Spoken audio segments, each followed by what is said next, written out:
இந்திய விண்வெளி ஆராய்ச்சி நிறுவனமான இஸ்ரோ நிலவை ஆய்வு செய்யும் சந்திரயான் 5 திட்டத்தின் மூலம் புதிய அத்தியாயத்திற்கு தயாராகியுள்ளது.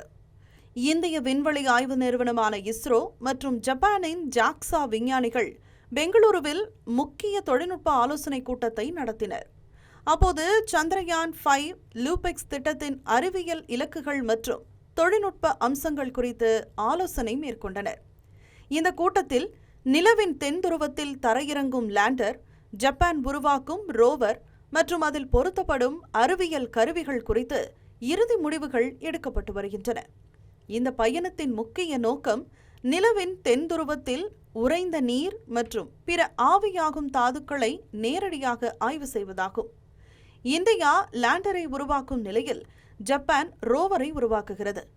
இரு நாடுகளும் இணைந்து மேற்கொள்ளும் இந்த லட்சிய திட்டம் எதிர்கால மனிதர்களின் நிலவு பயணங்களுக்கும் அங்கு நீண்டகால ஆராய்ச்சி மையங்களை அமைப்பதற்கும் முக்கிய தகவல்களை வழங்கும் என எதிர்பார்க்கப்படுகிறது.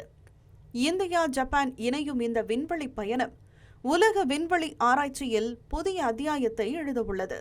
இந்த மாதிரி யூஸ்ஃபுல்லான இன்ஃபர்மேஷன்ஸை தெரிஞ்சுக்க தமிழ் ஜனம் சேனலை சப்ஸ்கிரைப் பண்ணுங்க.